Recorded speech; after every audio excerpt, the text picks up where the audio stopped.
Bien, alors maintenant on peut envisager, j'ai préparé pour ça une nouvelle copie de mon réseau. Donc comme dans l'opération précédente, j'ai recréé le même réseau qu'ici, sur une troisième partie du schéma pour pouvoir en fait comparer à nouveau les trois opérations. Ce que j'envisage de faire ici, c'est de comparer le NAT statique que l'on a vu fonctionner avec le NAT dynamique, et d'expliquer sommairement les différences et surtout, mais surtout de les observer. Avant de le faire, on va revenir un petit peu sur la configuration et le fonctionnement du NAT statique, et je vais ajouter pour ça une machine, donc un PC ici, qui va être comme le premier ici, connecté au réseau, va obtenir une adresse IP, et du coup on va pouvoir contrôler s'il a ou pas accès Internet. Donc ce PC là doit obtenir une adresse IP. Donc pour ça on va le mettre en IP dynamique. Et on va vérifier qu'il a obtenu une adresse IP. Voilà, donc ce PC là a obtenu une adresse IP et il a l'adresse 100.2 alors que le premier avait l'adresse 100.1. Je parle de la fin de l'adresse. On a vu tout à l'heure, et on peut le vérifier à nouveau, que ce PC là arrivait à pinguer le serveur. Donc ce PC, il a l'adresse 100.1, il arrive à pinguer 8888. Il y a du NAT statique, je le rappelle, sur cette partie-là du montage. On va faire le même test ici, on va essayer de pinguer Internet, donc l'adresse 8888. Donc là on s'aperçoit que ça n'a pas l'air de partir.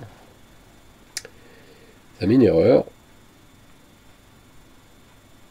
Une deuxième, etc. Donc on va pas aller au bout, hein. C'est pas la peine, ça, on peut le voir ici, ça ne fonctionne pas. Qu'est-ce qui se passe? Alors qu'est-ce qui se passe? C'est facile à comprendre si on se souvient exactement de la règle que l'on a créée au niveau du routeur. Mais avant de le faire, on va vérifier. Donc on repasse en mode simulation, on va tracer les paquets ICMP et ARP, et on va envoyer un ping donc, du nouveau PC vers le serveur. Donc on voit ici que ce ping part de l'adresse 192.168.100.2. On l'envoie jusqu'au routeur. Le routeur voit arriver ce paquet, donc jusque là rien d'anormal. Mais au moment de le router, il vérifie dans sa programmation, il s'aperçoit qu'il est configuré en NAT, donc le routeur va vérifier s'il a une règle qui correspond aux critères de ce paquet. À savoir, est-ce qu'il a une règle qui correspond à l'adresse 192.168.100.2. Et on n'en a pas fait, donc il ne devrait pas en trouver. Point numéro 4, donc dans la table NAT, il n'existe pas d'entrée correspondant à ce paquet. Donc le paquet va passer au travers du routeur sans traduction. Donc il va passer et on voit bien qu'il ne traduit pas le paquet. C'est le 100.2, ce sera toujours le 100.2. Donc le paquet va être envoyé et le serveur voit arriver ce paquet, mais est incapable d'y répondre, puisque lui il ne connaît pas le réseau de réponse 192.168, 100.1, 100.2, il n'a aucun moyen de l'atteindre. Donc le paquet étant sur une adresse qu'il est incapable d'atteindre, il détruit le paquet et il ne peut pas y répondre. Donc, on met en évidence ici la rigidité du problème du NAT statique. C'est-à-dire que si je voulais que ce PC-là puisse envoyer également le ping et que le ping puisse être retourné, il faudrait que je fasse une règle de traduction d'adresse concernant ce PC. Et là, à ce moment-là, ça marcherait. Mais ça va m'obliger à créer autant de règles qu'il y aurait de PC. Et donc c'est un peu lourd. Alors, on va quand même juste voir cette règle qu'il faudrait ajouter. Mais non, pas besoin de rentrer ici. Show running config. Donc voilà. la règle qu'il faudrait rajouter, c'est grosso modo celle-ci, on peut le faire d'ailleurs, hein, on va s'en inspirer, mais en changeant cette adresse, en indiquant cette fois-ci une nouvelle règle avec l'adresse 100.2. Donc on va ajouter cette règle, vous allez voir que, oups, faute de frappe, donc ici on va passer en mode simulation pour pas que ça dure trop longtemps, et on recommence. Configuration terminale, on ajoute la règle. Alors, je me suis trompé, c'est pour l'adresse 100.2. Voilà, nous avons notre règle. On va examiner la configuration.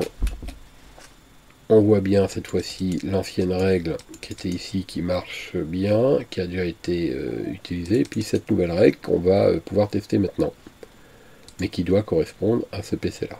Donc, on se remet en mode simulation.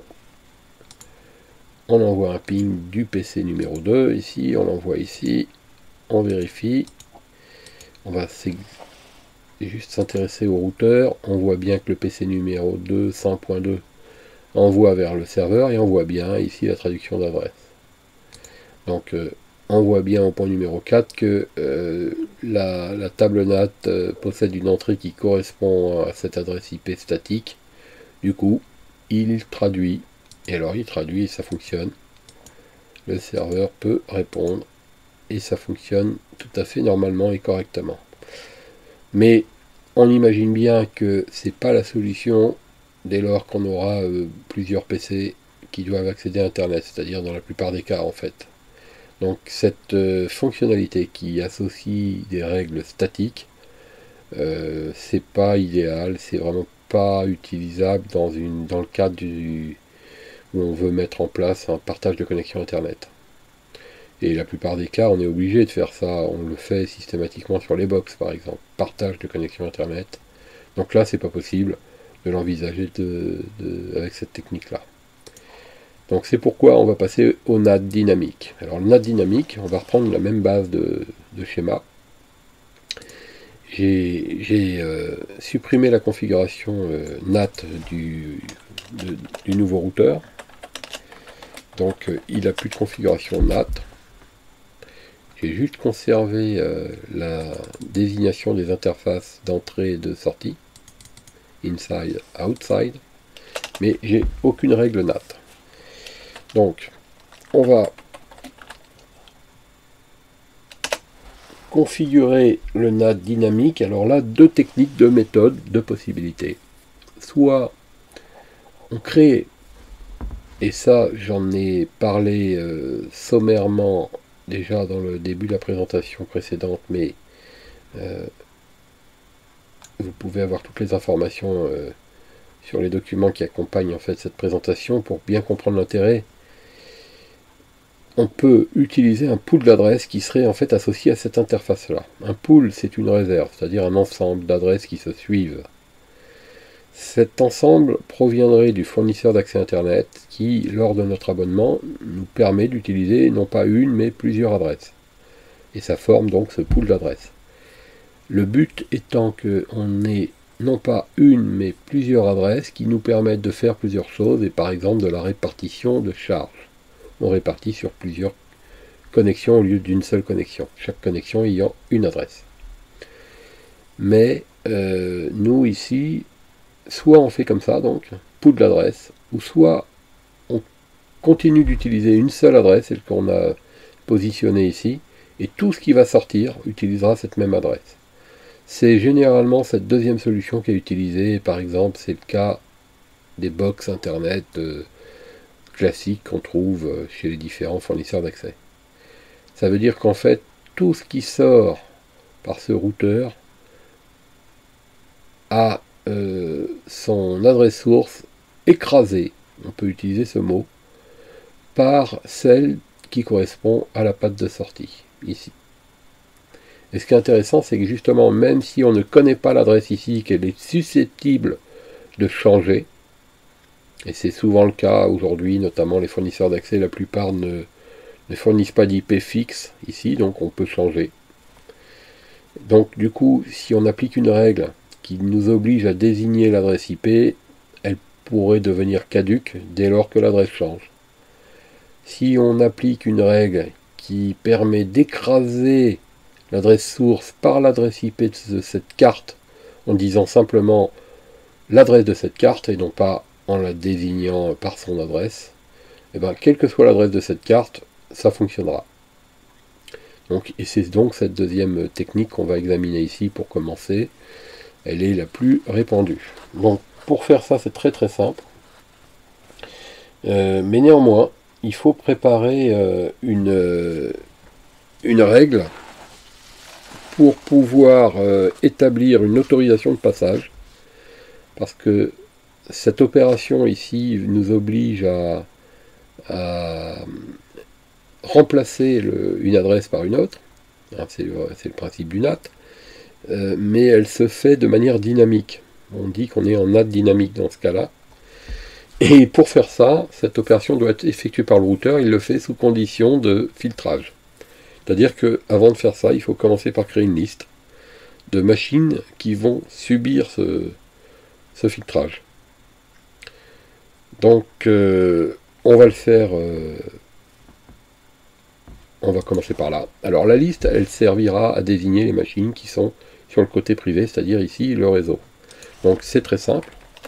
On crée notre liste de cette manière. On va découper ça en aides successives. Il s'agit d'une liste de type standard. Donc il faut mettre le mot standard et on lui donne à ce moment-là un numéro ou un nom. Ici je vais choisir de lui donner un nom, par exemple réseau privé. On va l'appeler comme ça. Réseau-prive. Je n'ai pas mis l'accent, en fait il n'accepte pas l'accent. Donc réseau-prive.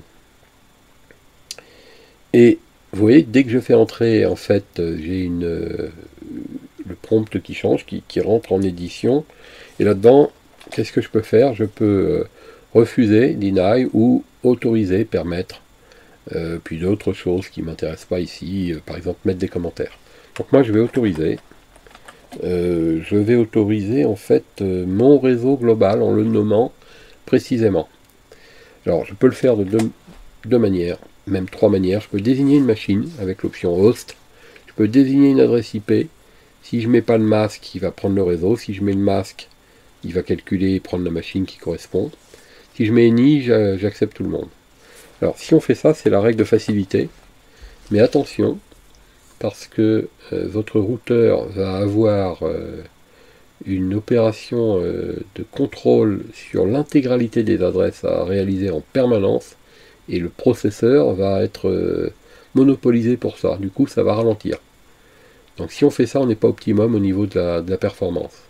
Par contre, si on indique l'adresse du réseau ou une série d'adresses IP, donc je ne vais pas expliquer en détail en présentation ici comment on fait cette distinction entre un réseau global et une partie du réseau. Mais on va jouer pour ça sur ce qu'on appelle le masque inversé chez Cisco, ce qui s'appelle le wildcard mask. Donc, moi je vais autoriser le réseau global qui m'intéresse avec mon masque inversé qui s'écrirait comme ça. Donc, alors, pour bien le voir, je vais un peu espacer. En fait, vous apercevez que le masque ici, toutes les valeurs qui sont normalement à 255, elles sont à 0, et inversement, celles qui sont à 0 sont à 255. Donc si vous ne voulez pas vous tromper, vous appliquez cette méthode. Vous écrivez votre masque comme si vous l'écriviez normalement, mais vous l'inversez au moment de l'écriture. Donc j'autorise tout ce réseau-là, voilà ma règle, elle est créée. Et je vous rappelle que ma règle, je lui avais donné un numéro, qui était le numéro, enfin un nom, pardon, qui était le nom réseau prive. Voilà. Réseau prive que l'on voit ici. Donc il faut retenir ce nom-là, ici, pour le retenir quelque part, réseau-prive. Donc maintenant que ma règle est terminée, on va sortir de là, et on va créer la règle de NAT, IP NAT inside. Alors ça, on l'a déjà fait à l'étape précédente dans le NAT statique, où on va indiquer la liste par son nom, réseau-prive, et en indiquant l'interface de sortie du routeur, c'est-à-dire celle-là. L'interface qu'on appelle outside, donc c'est celle qui est à la sortie du côté extérieur.